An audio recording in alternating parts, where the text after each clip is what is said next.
Hey, what's up, Kick-Ass Nation? It is I, your master motivator, your no excuses coach, Christopher Rausch, here on a beautiful, gorgeous Wednesday here in sunny Southern California, in case you can't tell. And of course, we're joined here by my co-host, Mr. Ozzy Rausch Osborne. Say hi, Ozzy. So we're back with another walk and talk video here on this beautiful day. It's February 26, 2020. It just so happens it's also my birthday. So on my birthday, I like to take an opportunity to just reflect on the past year. Similar to what I do towards the end of the year in December and January, where you kind of recap and what you've done and what you're proud of and where you're going next. And as I sit here in this beautiful spot, I'm in this like little tranquil spot on my walking path, giving Ozzy a break. It's a little warm outside. Sorry about you guys on the East Coast, but it's about 80 degrees right now. But anyways, you know, reflecting on this last year, having gone through back surgery, having dissolved my relationship with my employer after 26 years, you know, obviously being a father to a astounding 2- and 3-year-old boy. He's now a three-nager, and just everything else, getting older in life, you know, just reflecting on the last year, but really reflecting on the last 5 years, because sometimes I like to go back 5-10 years, just kind of see where the progress is, see how I've changed, see where I still need to work on, you know, look at my relationships, you know, just look at everything, because I think it's important. I know it's important as you get older and you mature that you kind of reevaluate your priorities and you reevaluate what's really important to you. Like, for example, I was sitting here thinking, you know, my 69 Charger, those are guys who've known me for a long time. I've had that car since I was 18 years old. And I said I would never sell it unless I was going to buy a house. And now I own 2 houses.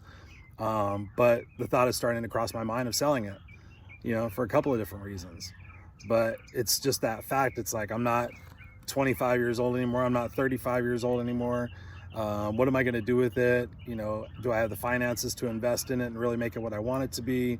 Sure, I want to save it for Jackson, but you know, just the point is that you started reevaluating things that you thought you would never think to being plausible and actually not having that much pain associated with it. It's like, you know, if I did sell it, then somebody else could drive it and make it, you know, really super awesome, and they would enjoy it because I really don't drive it that much. But so, you know, it's just you start reevaluating your priorities and you start thinking about some of the stuff you've been through. And honestly, the last 5 years have been probably one of the most challenging 5 years of my life, aside from the 4 years I was homeless. There's been a lot of ups and downs, obviously fertility issues. We went through that, went through IVF, that failed, went the adoption route, which honestly at first I was not keen on, but you know, it was dramatically important to my wife to become a mom. And for me, I was impartial. Part of me wanted to become a dad, and part of me liked my independence and was afraid of what it become to be a dad. But ultimately, you know, with Barbara, I decided, yes, let's have a kid. And Jackson's been nothing but phenomenal. I love him to pieces. He is my reason for breathing. That's a pretty honest statement. But there's been a lot of downs. There's a lot of challenges, and you know, one of the things that I think in my life that causes me a lot of anguish and a lot of sadness is being misunderstood. You know, often I'm misunderstood for still being the same person I was 5 years ago or 10 years ago, you know, when I've definitely changed. You know, I know it's an automatic response to sometimes just categorize somebody as to how you've always seen them versus how you just recently seen them. But in that same respect, I've continued to grow while other people haven't. And my coach reminded me the other day that a lot of people in my circle have not invested the amount of hours and the amount of money that I have in personal development and growing and enriching my mind in different ways. And that's not a knock on anybody. It's just something that's the fact. You know, when you continue to grow yourself, you know, that makes a difference. And sometimes your relationships change, and that sucks because you think that you're going to be, you know, friends with somebody forever. You're going to be bros with somebody forever. And that's just not the case. Unfortunately, there's a lot of people that I thought I would talk to forever that I don't talk to anymore. It's not anything negative. It's just the fact that we've grown apart, and that's fine. And they have their life and I have mine. And, you know, I'm sure if they died tomorrow, I'd be at their funeral. And if I died, they'd be at mine. You know, it's just it's a part of life. So I encourage you not to hold on to the past. I think I did a video recently where I talked about that. All we have is right now. All we have is the moment, right? The beautiful moment right before me.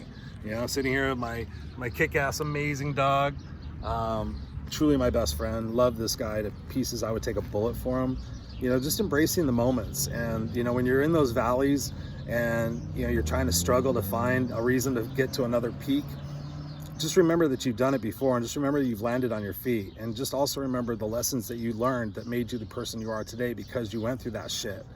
Nobody gets enlightened, nobody gets, more knowledge or more confidence by sitting on the couch watching, a series of fucking television show in 2 nights. You don't.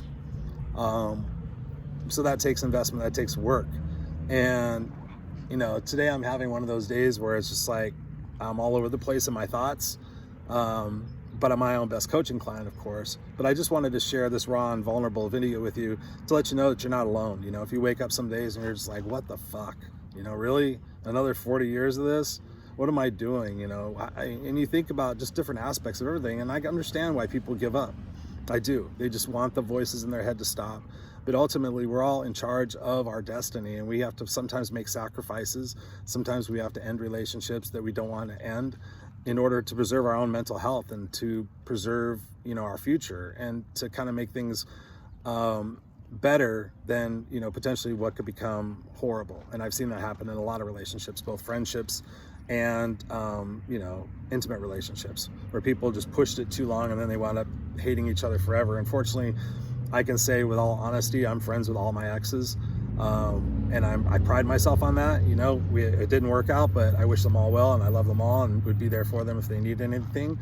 And fortunately, I have a wife that understands and respects that, so I'm appreciative of that. But I just encourage you to take a look at your life sometimes. I'm out here, I've got my headphones on, but I haven't listened to them, and that's unlike me. Normally I have music or podcasts, but I just decided to listen to life and just kind of listen to my thoughts, where sometimes I try to ignore them through my own distractions, my podcasts or music or things of that nature. We all have our distractions. So I just sat here on this bench and decided to, send this video to you. Perhaps someday my son will be watching it when I'm gone, and I hope that this provides you a little bit of good advice for you, but baby, because I love you with all my heart. And I love you guys, Kick-Ass Nation, and just enjoy your life. Just live in the moment and just be thankful for that. All right.